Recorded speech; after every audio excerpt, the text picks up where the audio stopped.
하나님의 말씀은 사도행전 13장 13절에서 17절입니다.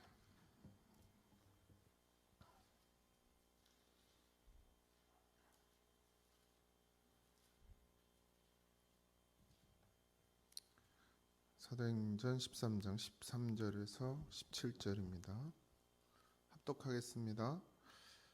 시작.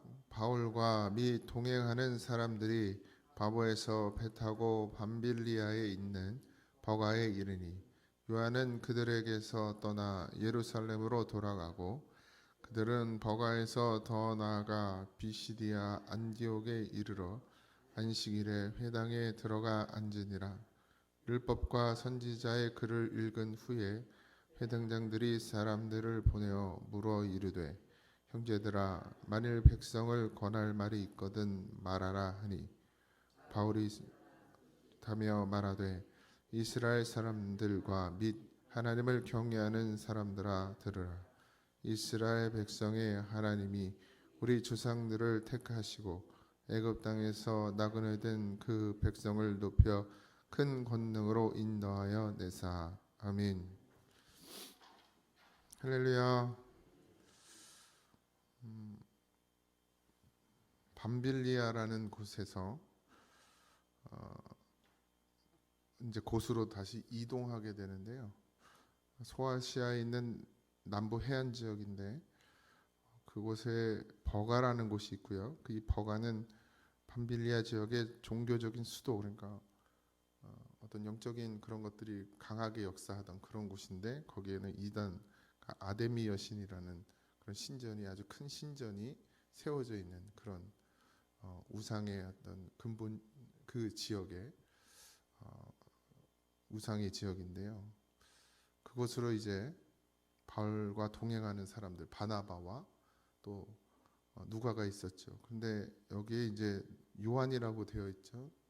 누가죠, 누가인데 함께 가지 않았다 이러고 다시 누가는 예루살렘으로 돌아가게 됩니다.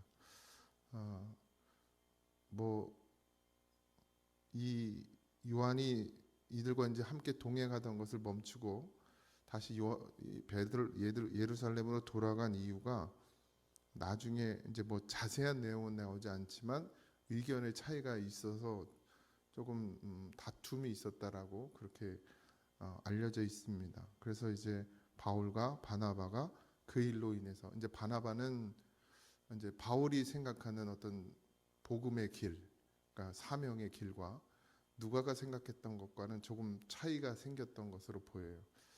그리고 바나바가 그 중간에서 이제 중재하는 역할을 했었는데 결국 이제 요한은 함께하지 못하고 예루살렘으로 떠나게 됩니다. 그 내용 자체는 알 수가 없기 때문에 뭐라 말할 수 없지만 반드시 성령으로 하나 돼야 합니다. 자기 생각이 들어가면은 늘 이렇게 갈라지고 분쟁이 생기게 되어 있어요. 사도행전을 우리가 보면서 늘 잊지 말아야 할 것은 사람이 아니에요. 의지도 아니고 어떤 직분도 아닙니다. 제가 목사에 이어서 계속 이 일을 감당해 나가고 있다면 저에게도 문제가 있습니다. 성령의 인도하심을 받는 것이어야 하지, 목사이기 때문에 한다라는 그런 마음을 가지면 억지로 되어질 수밖에 없는 일도 생기고, 또 그 목사라는 의식으로 여러분들의 어떤 생각이나 여러분들이 가지고 있는 것들, 아니면 우리 이 교회가 가야 될 방향조차도 잃어버리고 자기의 생각으로 갈 수밖에 없는 그런 상황에 놓일 수도 있기 때문에 우리는 저나 여러분이나 다 성령의 인도함을 받으셔야 합니다. 목사를 위해서 신앙생활하는 거 아니에요. 믿음 생활하는 거 아니고, 여러분들이 만난 주님을 생각하며 그 성령의 인도하심을 받아 신앙생활하는 것이고, 저도 마찬가지 여러분들에게 보이기 위하고 나타내기 위함이 아니고, 또 내가 이 교회에서 잘 버티려고 안 쫓겨나려고 그렇게 해서 제가 목사를 하는 것이 아니라, 저도 성령의 인도하심을 받고 성령의 감동으로만 사역해야 하고, 여러분도 신앙생활은 성령의 감동으로만 해야 합니다. 근데 그 감동이 없으면 그건 문제잖아요. 성령의 감동이 와야 되는데 이 성령의 감동이 오려면 우리가 놓치지 말아야 될 것이 뭐죠? 예배, 말씀, 기도 이런 것들이거든요. 근데 그걸 놓치면 계속해서 성령의 그 감동이 강건하심을 잊어버리게 돼요. 성령의 음성을 들을 수가 없게 되죠.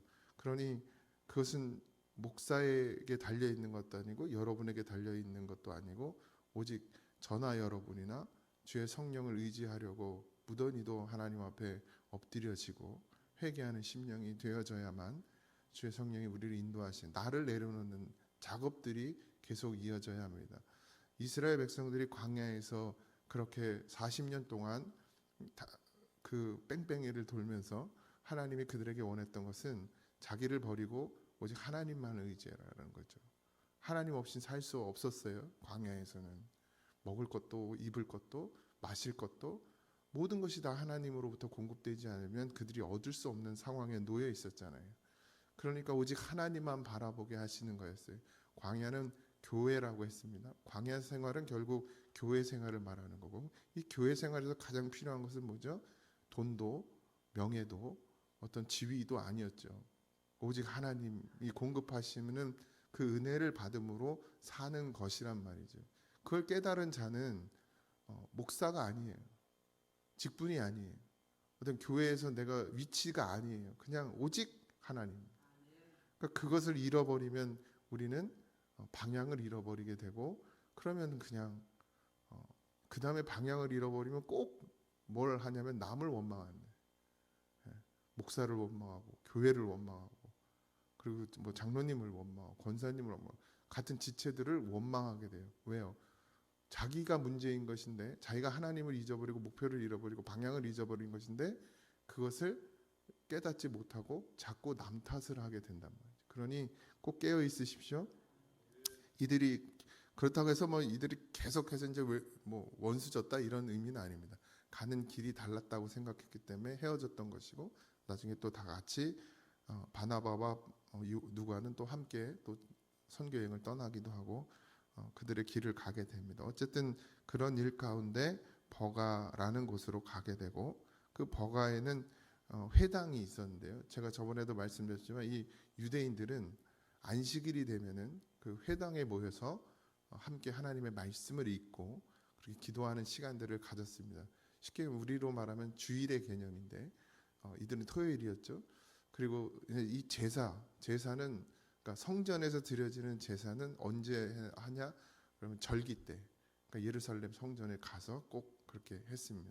그러니 평상시에는 매번 성전을 갈 수도 없었고 또 지역 떠나 있었잖아요.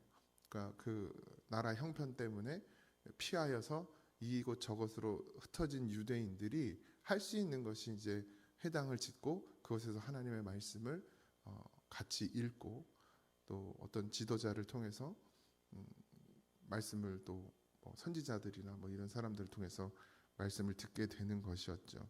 그 회당이 어디에 가나 있었어요. 그러니까 이 유대인들만큼 하나님을 믿음에 열심히 강한 사람들은 없었죠.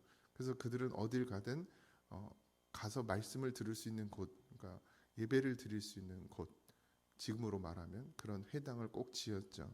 그리고 그곳에 모여서 안식일마다 하나님의 말씀을 선지자의 글과, 여기 보면 율법과 선지자의 글을 읽은 후에라고 했습니다.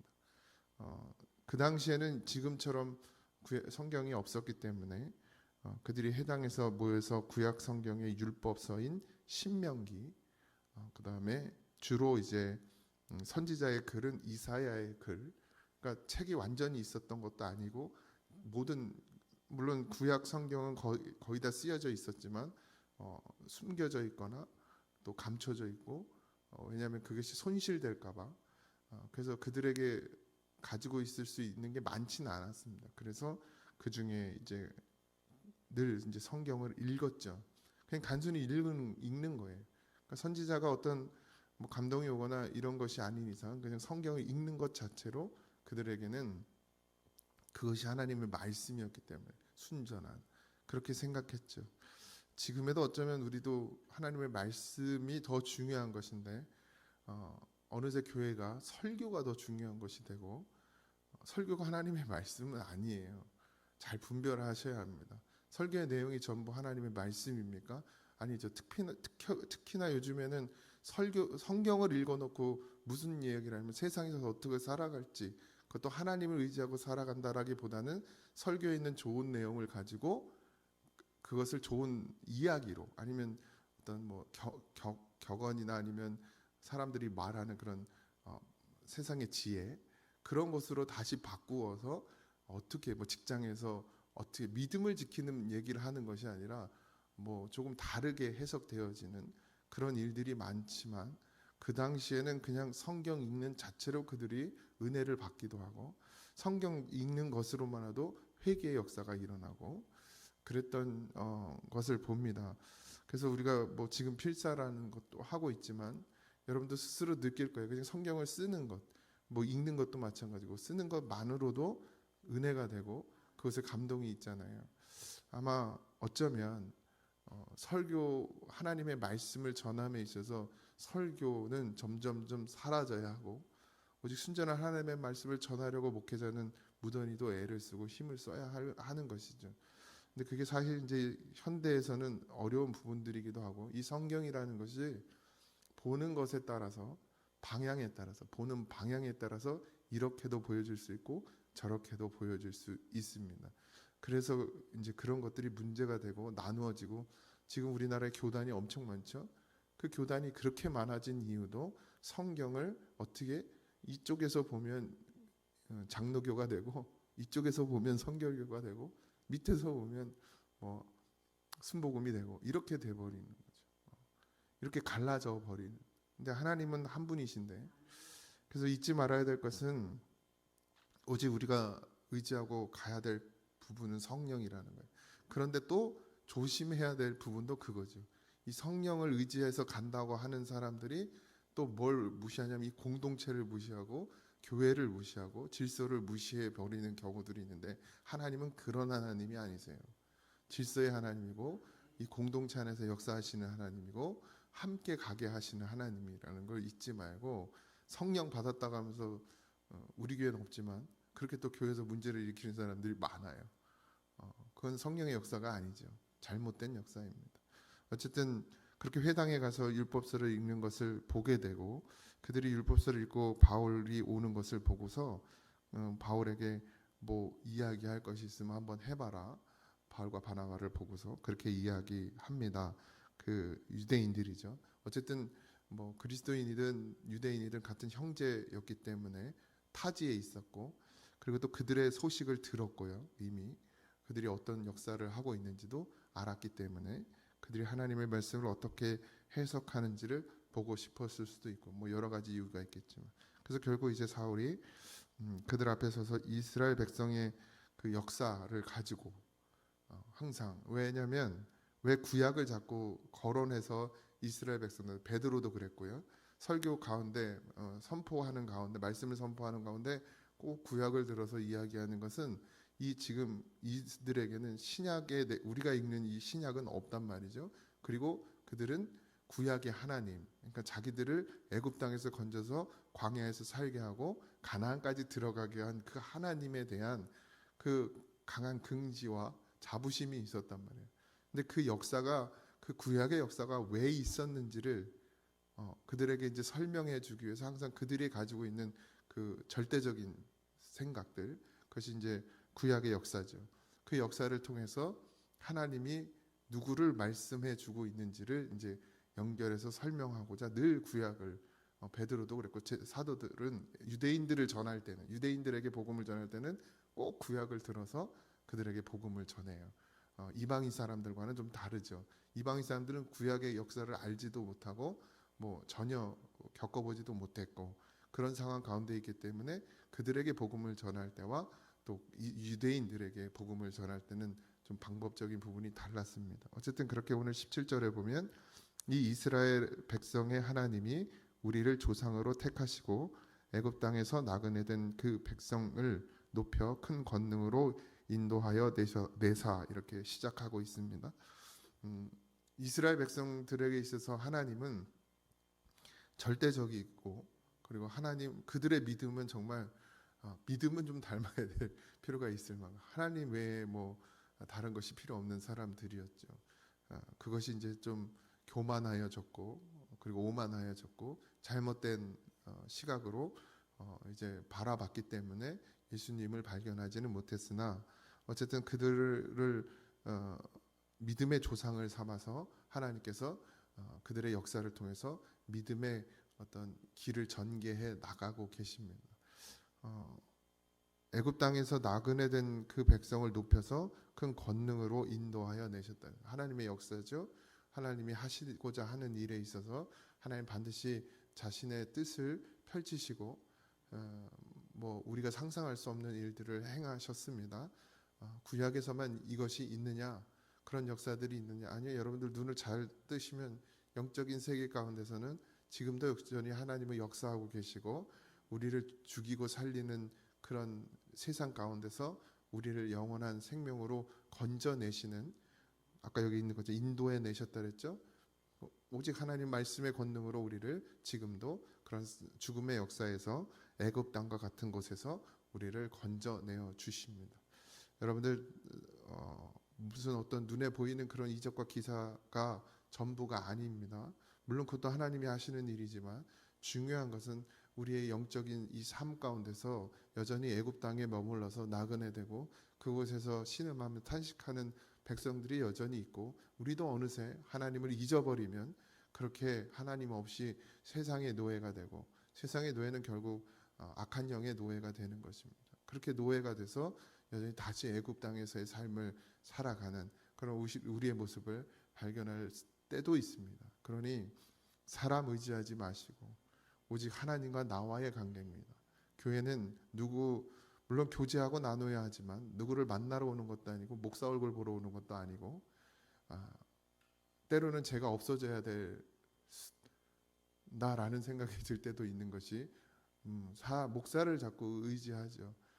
목사 뒤에 하나님이 계시고 여러분들의 삶 가운데서 하나님이 역사하시는데 자꾸 그걸 바라보는 그런 믿음이 있어야 합니다. 저도 물론 중요한 역할을 감당해야 하지만 결국 정답은 제가 아니잖아요. 오직 하나님만이 여러분의 삶의 전체를 인도하실 수 있고 여러분들의 삶의 전체에서 여러분들을 선한 길로 바른 길로 끌고 가실 수 있는 분은 하나님뿐입니다. 지금으로는 성령님 뿐이에요. 그러니 오늘도 그 성령을 의지하시기 바라고 이스라엘 백성의 그 역사가 오늘 우리의 신앙의 역사입니다. 여전히 우리는 광야 교회 생활을 하고 있고 그 속에서 하나님의 역사가 아니면 살 수 없는 그런 은혜의 세상에서 살고 있음을 꼭 잊지 마시고 오늘도 그 성령을 구하고 늘 날마다 삶 가운데서 예수의 이름을 부름으로 예배가 삶이 되는 그런 하루가 되기를 주님의 이름으로 축원합니다.